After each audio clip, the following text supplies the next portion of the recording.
नमस्कार दोस्तों। जैसे कि हम अक्सर जानते रहते हैं कि किसी स्टॉक को समझने के लिए क्या-क्या चीज़ों की ज़रूरत होती है। तो ख़ास के स्टॉक मार्केट की चीज़ों को देखा जाए, तो एक तो देखा जाए जो कि फंडामेंटल चीज़ों को देखा जाता है, बाद में टेक्निकल चीज़ को और थर्डली इज़ अ सेंटिमेंटल को। तो आज इसी क्रम में एक स्टॉक को हम लेने वाले हैं।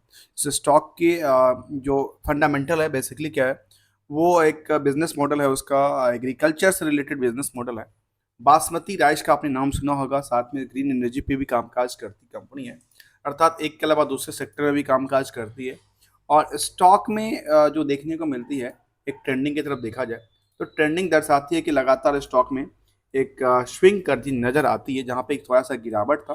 गिरावट के बाद जब चढ़ना चालू किया तो अच्छा खासा पोजीशन बनाती नजर आई है।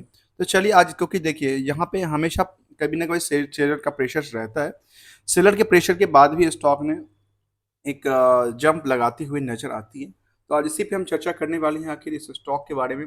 आखिर क्या है मार्केट की पोटेंशियल को लेकर के, क्या सोचती है कंपनी के इन्वेस्टर्स और क्या है इस मार्केट को, इसका बिजनेस मॉडल। तो चलिए, कंपनी का नाम है KRBL लिमिटेड। कंपनी की वेबसाइट्स पर जब देखते हैं तो उसके पास ढेर सारा ब्रांड्स है, जहाँ पे कहती है इंडिया गेट्स चावल का आपने सुना होगा, राइस आती है।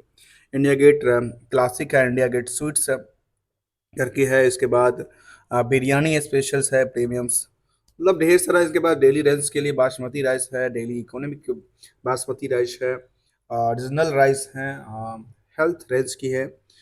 और ये इसका कुछ ऐसा ऐसा है कि देखा कि डोमेस्टिक में था, ऐसा इंटरनेशनल में देखा है तो ये भी सेम चीज़ इन द इंडिया गेट्स के नाम से इनकी आती है प्रोडक्ट। तो आज इसी के ऊपर हम थोड़ा सा स्टडी करने का प्रयास करते हैं, आखिर इनका जो बासमती राइस हमारे इंडिया से एक्सपोर्ट भी होती है, उसका क्या पोटेंशियल्स है। और जो सबसे अच्छा बेहतर कहते हैं कि खरीदारी में देखने को मिलती नजर आती है ना, जो हमारे आसपास में बिकती है, उसी पे हम चर्चा करते हैं नॉर्मली।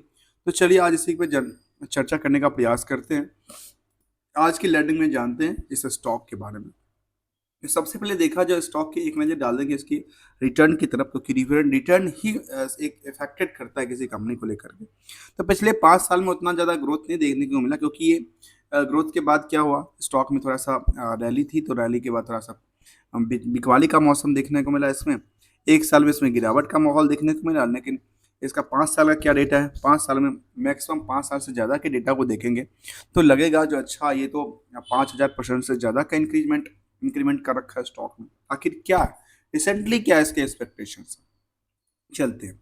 तो देखिए, यहाँ पे करंट मार्केट प्राइस को मैं हमेशा भूल जाता हूँ, क्योंकि ये एक बेसिकली 3 फैक्टर से बनती है। एक तो fundamental is the base, company की बेस क्या है, कंपनी बिजनेस क्या करती है, कंपनी की क्या क्या पोटेंशियल्स हैं बिजनेस को लेकर के। इसके बाद दूसरा आती है टेक्निकल, जो बेसिकली टेक्निकल कहें या ट्रेंड कहें, तो ये डिपेंड करता है चार्ट के ऊपर जो कि मार्केट में है। ये कंपनी की बिजनेस है, ये स्टॉक मार्केट की चीज़ें हैं। और हम अभी बातें कर रहे हैं स्टॉक मार्केट के लिए, तो हमें क्या क्या चीज़ों की इफेक्ट पड़ती है, क्या क्या चीज़ों को लेना होता है। एक तो फंडामेंटल हमने बेच लिया कंपनी के बारे में, दूसरा टेक्निकल लिया, तीसरा होता है सेंटिमेंटल। और सेंटिमेंटल में देखा जाता है लेटेस्ट न्यूज क्या है कंपनी के लिए, लेटेस्ट पॉलिसीज़ क्या है, कंपनी की ग्रो लेवल पे कुछ फर्क तो नहीं पड़ रहा, domestics policy, international policy, government की पॉलिसी, और कंपनी से रिलेटेड कोई और भी अपडेट, चाहे मैनेजमेंट से रिलेटेड हो या फिर कंपनी के बिजनेस पे कोई इफेक्ट ना करने वाला हो। तो इसी पे चर्चा करते हैं। चलिए आगे इन तीनों एस्पेक्ट को लेने का प्रयास करेंगे। इसमें देखा जाए तो मैं करंट प्राइस को छोड़ दूँ, बुक वैल्यू कहती है करीब 212 का। और इंट्रेंसिक वैल्यू की बात करूँ तो इंट्रेंसिक वैल्यू में शायद आपको पता होगा, नहीं पता है तो intrinsic value is the underlining assets valuations होती है, जिस पे हम चर्चा करते हैं आखिर एसेट्स वैल्यूशन के बेसिस पे इनका क्या वैल्यूशंस है। तो 325 के आसपास इसका वैल्यूशंस निकल के आती है, अर्थात जो बुक वैल्यू है उससे क्या है, अंडरलाइनिंग एसेट्स वैल्यू ज़्यादा निकल के आती है, अर्थात इनकी एसेट्स ज़्यादा है। चलिए अगला पड़ाव कहती है इसके लिए, जहाँ पे हम दो खास के रेशियो की चर्चा करने वाले हैं। तो आज इसमें रेशियो में देखा जाए तो एक डेट या डेट्स टू इक्विटी रेशियो है, जहाँ पे लोगों की नज़र आती है सबसे पहली बार। अच्छा, ये स्टॉक में डेट टू इक्विटी रेशियो क्या कहते हैं, तो काफ़ी कम रहा है, करीब 0.11 के आसपास रहा है। ऐसे करंट रेशियो देखें तो current ratio is the current assets और करंट लायबिलिटी को देखा जाए तो काफ़ी ज़्यादा है, करीब 5.40 के आसपास निकल के आती है। इसके बाद देखा जाए तो एक नज़र जाती है जहाँ पे स्टॉक की पी की तरफ जाती है। और मैं कहता हूँ ये बेसिकली पी कुछ है नहीं, पी इज अ सिंपल एक फार्मूला बेसिस है। और फार्मूला इसका कहाँ से अप्लाइड होता है, वो होता है अर्निंग पर शेयर से। अर्निंग पर शेयर कहाँ से डिफाइंड होता है, अर्निंग पर शेयर डिफाइंड होता है नंबर ऑफ शेयर और कंपनी की प्रॉफिट से। तो यहाँ पे देखा जाए तो अर्निंग पर शेयर कहती है करीब 26 के आसपास, और करंट मार्केट जो था, करंट मार्केट से यदि इसको हम डिवाइड करते हैं किससे, अर्निंग पर शेयर से, तो स्टॉक की पी निकल जाती है। अब देखने वाली बात ये होती है कई बार जो स्टॉक की पी जो है वो इंडस्ट्रियल के पी से देखा जाता है कंपेयर करके, जो शायद इसके बेसिस पे ज़्यादा है कम है। तो देखें इंडस्ट्रियल के पी कहती है जो करीब 40.3 का, और स्टॉक की पी कहती है 12.2 का है। यदि इन दोनों को कंपेयर करके देखा जाए तो इंडस्ट्रियल की पी काफ़ी हाई पे चल रही है, और स्टॉक अभी भी अंडर वैल्यूड देखने को मिलती है। किसके बेसिस पे देखने को मिलती है, इस पी के बेसिस पे।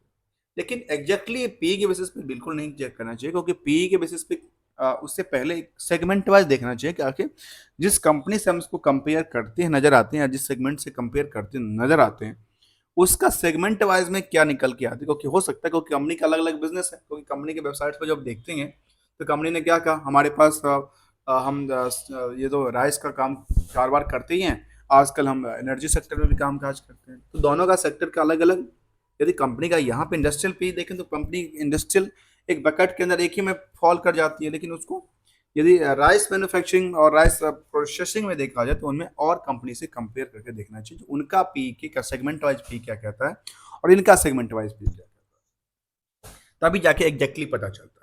अब यहाँ कंपनी कहती है world leading basmati rice producer and has the fully integrated operation in the every aspect of the basmati value in the chain, right from the seed developments, contract farmings, procurements of paddy, storage, processing, packaging, and the branding and the branding and marketing of the, अर्थात जो basmati rice है ना, उसी पे company कामकाज करती है, उसको प्रोसेसिंग का काम करती है, उसको एक डेवलपमेंट का काम करती है, उसको जो भी पॉलिशिंग वगैरह का काम होता है।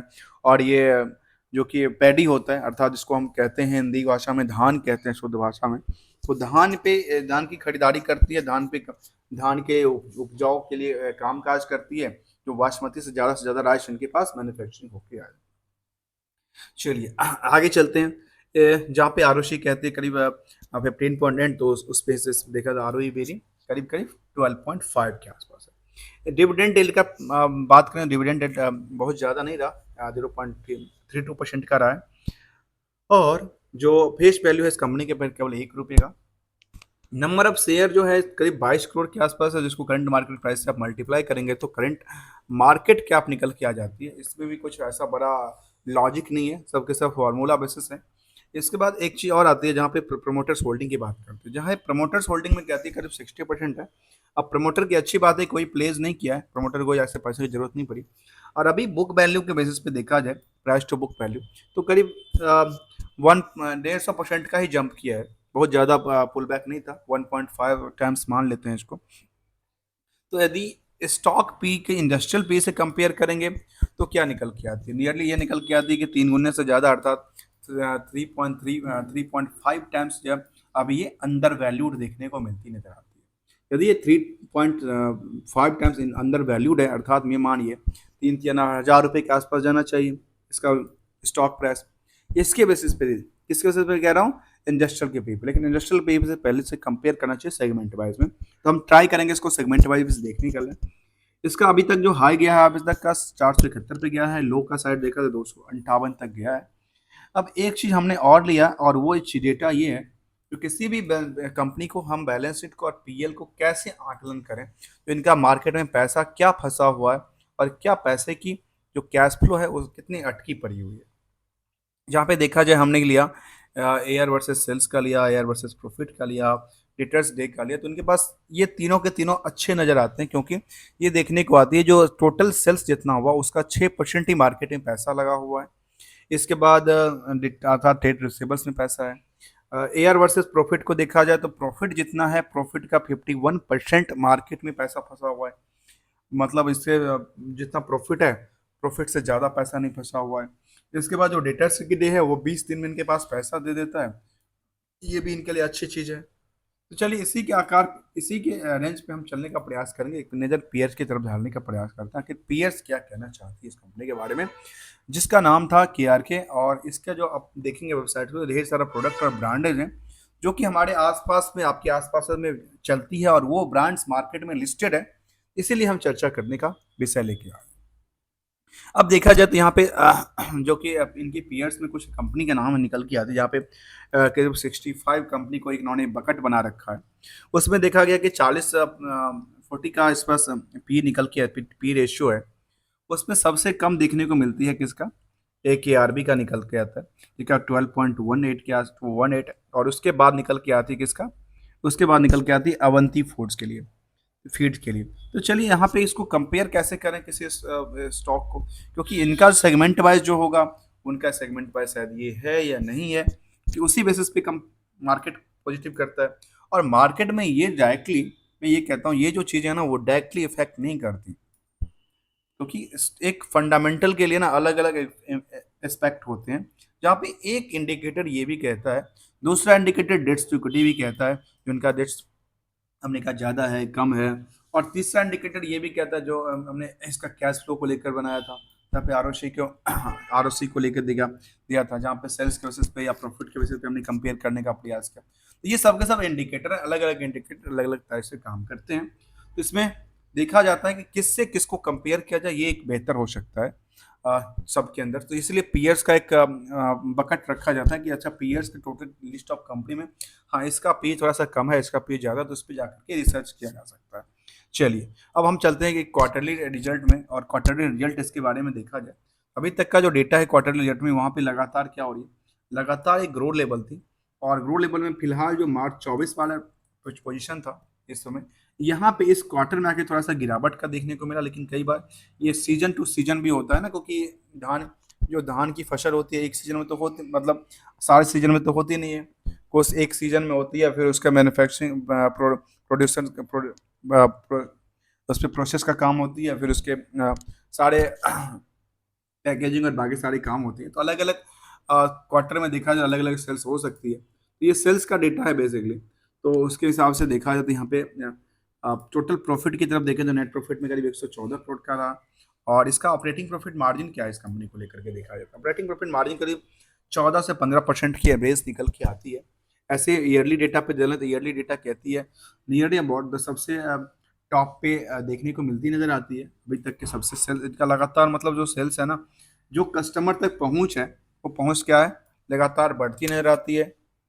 चाहे इनकी बी टू बी हो या बी टू सी हो, खास के बी टू बी में करते होंगे, तो इनका देखा गया कि लगातार इसमें बढ़ती हुई सेल्स है। यहाँ पे वाई वाई के हिसाब से देखा तो सेल्स भी इंक्रीज करती नजर आती है। हाँ, इसमें उसके बाद देखा जाए, हमने जैसे अंदाजा किया था ना कि नियर अबाउट द 15% के आसपास की ऑपरेटिंग प्रॉफिट मार्जिन हो सकती है, और वही प्रॉफिट मार्जिन देखने को मिलती नजर आती है यहाँ पे। इसके बाद देखा जाए प्रॉफिट, तो प्रॉफिट क्या बात में कहती है, जो नियरली इनका क्या हुआ, प्रॉफिट में थोड़ा सा गिरावट देखने को मिला। इसको टॉप ऑफ द ईयर नहीं कह सकते, क्योंकि इससे पहले 701 करोड़ का था, यहाँ पे इस साल में नियरली एक गिरावट आ गई, 105 करोड़ के आसपास की गिरावट आ गई। और ये गिरावट कई बार टाइम से टाइम इसके ईयर टू ईयर देखने को मिलती है, क्योंकि पास पहली बार 559 था, वो 400 आ जाती है। और कई बार इनका बिजनेस में ऐसा लगातार प्रॉफिट ही गेन नजर नहीं आती है, लेकिन प्रॉफिट में प्रॉफिट आती है, लेकिन प्रॉफिट में थोड़ा सा कई बार गिरावट का माहौल, क्योंकि ये डिपेंडेंसी करती होगी किसके बेसिस पे, डिपेंडेंसी सप्लाई और डिमांड के बेसिस पर हो सकता है किसी पीरियड में सप्लाई और या फिर कंपटीटर को लेकर उनको प्राइस का चेंज करना पड़ता हो। दोस्तों कोई रिकमेंडेशन नहीं है किसी स्टॉक को खरीदने और बेचने को लेकर। यहाँ पे एक चीज देखा जाए, जहाँ पे हम कहते हैं ना ईपीएस, ईपीएस बेसिकली है क्या, ईपीएस डिपेंड्स करता है शेयर होल्डिंग। ईपीएस यहाँ पे कितना देखने को मिलता, करीब 26 के। और क्यों, प्रॉफिट था कितना का, प्रॉफिट है 596 करोड़ का। और टोटल जो इसका शेयर होल्डिंग है, वो शेयर होल्डिंग टोटल देखा जाए तो निकल के आती है, टोटल नंबर ऑफ शेयर है कितना है, टोटल नंबर से मतलब 23 करोड़, 23 करोड़ के आसपास मानते हैं। तो 23 करोड़ के आसपास जो टोटल शेयर है, share hold number of share है, तो 23 करोड़ के नंबर ऑफ शेयर पे क्या करना पता है, 23 करोड़ के नंबर ऑफ शेयर पे इसको यदि डिवाइड करते हैं तो क्या निकल के आती है, तो ये निकल के आती है करीब ईपीएस 26.03 के आसपास। ये चलिए, इसको हमने ये देखने का प्रयास किया। अब चलते हैं एक अगला अगला पड़ाव है जो इसका खास के इन्वेस्टमेंट पार्ट की तरफ देखने का प्रयास करेंगे। उसमें हमने लेटेस्ट अपडेट की तरफ चलने का प्रयास करें, क्योंकि latest update is the company की कुछ सेंटिमेंटल इफेक्ट को लेके आती है। और सेंटिमेंटल इफेक्ट में क्या कहती है ये कंपनी का, जहाँ पे एक साल के चार्ट को आप देखेंगे तो एक साल के चार्ट में लगातार एक एक गिरती हुई नजर आई थी, लगातार इसमें गिरती हुई नजर आई थी, जहाँ पे इनकी एक सपोर्टिंग जोन के आसपास से गिरती नजर आई थी लगातार। उसका क्या एस्पेक्ट करके निकलती है नजर आती है। उसके बाद देखा जाए उन्होंने सपोर्टिंग लाइन में दोबारा मैं देखूं यहाँ से, क्योंकि सपोर्टिंग में क्या हुआ, सपोर्टिंग के आसपास ही रहा कई दिनों तक, और उसके बाद सपोर्टिंग इसका फिसलती नजर आई। और फिसलने के बाद कहाँ पे आके खड़ी हुई, नियरली 10% की गिरावट आ गई, और गिरावट के बाद फिर यहाँ पे चलने के लिए तैयार होती नजर आती है, या फिर मार्केट इसका थोड़ा सा प्रेशर बनाती नजर आती है। इसी पर चर्चा करने और हम आगे विस्तार से देखने का प्रयास करते हैं। तो चलिए इसका लेटेस्ट अपडेट की तरफ देखते हैं। लेटेस्ट अपडेट कहती है, इसका ट्रेडिंग विंडो की बात कर रही थी 26/6 को। अभी जुलाई को कोई ऐसा अपडेट देखने को नहीं मिला कंपनी को लेकर के। इसके बाद हम चलते हैं प्रॉफिट में एक नज़र इन्वेस्टमेंट पार्ट में चलें, क्योंकि इन्वेस्टमेंट पार्ट बड़ा इंटरेस्टिंग होता है, क्योंकि किसी भी कंपनी में ये जानना बड़ा जरूरी है कि आखिर प्रमोटर्स यहाँ पे एक सस्टेन करती नजर आती है, या प्रमोटर बिकवाली की तरफ निकल के आती है। क्योंकि प्राइवेट कंपनी के अंदर यही चीज़ होती है ना, जो कि खास के पब्लिक प्राइवेट प्रमोटर के साथ, यदि 100% इन द मार्केट के रेशियो में चला गया, तब तो फिर उसके पास ये उसमें ये देखना होता है कि इनके पास सबसे ज़्यादा तादाद में कौन लोग हैं। यहाँ पे 60% की होल्डिंग प्रमोटर है, 40% की होल्डिंग पब्लिक लेके आई है। तो इन दोनों में क्या एक्सपेक्टेशन है मार्केट को लेकर के। तो प्रमोटर में देखा गया कि अनिल मित्तल फैमिली ट्रस्ट है, जो उनकी जिनकी मेन बेसिकली इनकी होल्डिंग देखने को मिली है। इसके अलावा कुछ और इनकी और कंपनी है, एक ही कंपनी देखने को लिस्टिंग कंपनी में निकल रहा है। ये एक ही लिस्टेड कंपनी है। बाकी देखा जाए तो इनके पास और कुछ इनके सबके सब फैमिली मेम्बर्स हैं, जो कि शायद इनके फैमिली और प्रमोटर्स होंगे। इसके बाद देखा जाए जो कि दूसरी तरफ देखें तो इसका DIFI क्या कहते हैं, यहाँ पे एफ जो FI है और नियरली तो 3.5% के आसपास है। DI कुछ नहीं है इस स्टॉक में। अब यहाँ पे स्टॉक की पोटेंशियल बनती है, लेकिन DI नहीं है। कई बार लोग कहते हैं अच्छा DI नहीं है तो पोटेंशियल नहीं बन सकती है, या नहीं बन सकती, तो DI देखने को नहीं मिली। ऐसे देखा गया पब्लिक के पास देखे तो पब्लिक में कुछ रिलायंस कमोडिटीज EMDC करके कंपनी है। अब ये इस कंपनी में ऑलमोस्ट क्या किसकी भागीदारी देखने को मिलती है, ये कंपनी बेसिकली है किसकी, ये भी एक चर्चा का विषय है। यदि रिलायंस इंडस्ट्रीज इसको प्रमोट करती है पीछे से, हमारा कितना पोजीशन होल्ड करके रखी है, इनके पास 8% की पोजीशन है इस कंपनी में। तो ये क्या क्या सोच के रखी है, रिलायंस कमोडिटीज कंपनी है क्या है, बेसिकली है किसकी। तो ये हम इसकी कंपनी के बारे में एक नज़र डालने का प्रयास करें तो ये किस ग्रुप की कंपनी है, तो इसमें हम इसको सीधे गूगल में सर्च करके वैसे तो पता नहीं चलेगा, यदि कुछ ऐसा इन्फॉर्मेशन मिल जाए तो अच्छी बात है। इसमें आती है रिलायंस, रिलायंस का जो हैशटैग है वो देखने को आती है कि जो छोटे भाई साहब उनकी कंपनी देखने को मिलती नजर आती है, इनकी जो वहाँ पे लगा हुआ है। तो यहाँ पे देखने को मिला कि मध्य प्रदेश की कंपनी एड्रेस निकल के आती है, और कुछ और इन्फॉर्मेशन यहाँ पे निकल के आ जाए तो अच्छी बात है। पॉपुलर यहाँ पे कुछ और इन्फॉर्मेशन की तरफ देखा जाए तो यहाँ पे रिलायंस सिक्योरिटीज़ के अंदर ये Reliance futures trading in the India commodities की बात करती नजर आती है। मतलब ऐसा कुछ अबाउट ऑफ दिस कंपनी के बारे में एक अवाटस कहती है इस कंपनी के बारे में यहाँ पे, और कंपनी किसकी है, द रिलायंस कमोडिटीज़ की बात करती है, कहती है about the Reliance commodities. The company is the 28 in the 1960 private limited company in the repealed companies, और जो कि ऑडियंस था कोई नहीं, इसका company the principal activity in the trading including the importing import export, और इसका ये निकल के आया था। और ये बेसिकली किसकी कंपनी है ये एग्जैक्ट यहाँ पे पता नहीं चलेगा। Reliance Commodities Limited is belong to the groups of the corporation for the under the fertilisers limited, और ये कहती है fertilise the operate group that the operates the fertiliser plant under the name of the प्रकप्स fertilisers limited fertiliser company, और इसका dubs import और export की बात कारोबार करती है कंपनी। अब ये कंपनी का एग्जैक्ट किसकी ग्रुप की कंपनी है ये ऐसा देखना जरूरी, ऐसा जरूरी तो है, लेकिन यहाँ पे इन्फॉर्मेशन इस तरह का आता नहीं, क्योंकि यही तो कंपनी का चेन है। यही कंपनी का चेन है। आखिर रिलायंस ये कंपनी किसकी है? ये बड़े साहब साहब की है कि छोटे साहब की है? यहाँ पे जो जो कंपनी इस बासमती राइस की कंपनी में केआरके में अपनी इन्वेस्टमेंट करके बैठी है, और जिसका नाम है रिलायंस कमोडिटीज़। हम आगे चल करके समझने का प्रयास करेंगे, एक डेटा कैप्चर करने का प्रयास करेंगे, आखिर ये जो कंपनी है वो किसकी कंपनी में निकल के आती है। चलिए आगे देखा जाए तो यहाँ पे रिलायंस पब्लिक के पास ये देखने को मिला 8% के पास पास पोजीशन, और बाकी कुछ जो कुछ इन्वेस्टर्स हैं उनके पास एक एक 2-2% की होल्डिंग निकलती नजर आती है। अब यहाँ एक इंटरेस्टिंग टॉपिक है, जो इस कंपनी में जो रिटेल्स हैं, कंप्लीटली रिटेल जो कि 2 लाख से कम के इन्वेस्टमेंट में, उनका क्या पोजीशन है। तो वहाँ पे ये देखने को मिलती है, जो यहाँ पे एनएससी पे एक बीटा वर्जन है जहाँ पे ये देखने को मिलती है, जो यहाँ पे इस स्टॉक में 10% से ज़्यादा जो है वो एक रिटेल्स दो जिनका इन्वेस्टमेंट 2 लाख से नीचे का है वो कारोबार करती नजर आई है स्टॉक में। तो दोस्तों हमने इसको समझने का प्रयास किया, शेयर होल्डिंग पैटर्न को समझने का प्रयास किया। अब यहाँ पे पीएस कंपनी को देखा जाए, हमने वहाँ तो पीएस देखा, अब ये पीएस क्या कहती है, क्योंकि सबकी पीएस की अब अलग अलग हो सकती है ना, तो सब कुछ में पीएस में देखा जाए तो यहाँ कहती है कि आरके का पीएस में निकल के आती है गुजरात अंबुजा एक्सपोर्ट्स, इसके बाद निकल के आती है एल फूड्स निकल के आती है, सुखजीत स्क्रैच निकल के आती है। तो देखिए अब ये जो लिस्ट है, अब किसको किससे कंपेयर करें, मैं इसको यहाँ पे देखा तो यहाँ पे कौन कौन सी आती है, एल फूड तो आती है, यादूस वेलनेस आती है, हर्षुन एग्रो आती है, वरुण बेवरेज आती है, विकास जी आती है। मतलब यहाँ पे देखा जाए, यहाँ की देखा जाए तो पीएचपी का डिफरेंस निकल के आती है, राइट आती है। स्टैंड लॉन डेटा ये था, और कंसुलेट डेटा ये कहती है इसके पास जो है सबसे ज़्यादा जो एल एन टी फूड्स है उसका है, एल टी फूड्स का, फिर के आर बी का है टोटल रिवेन्यू।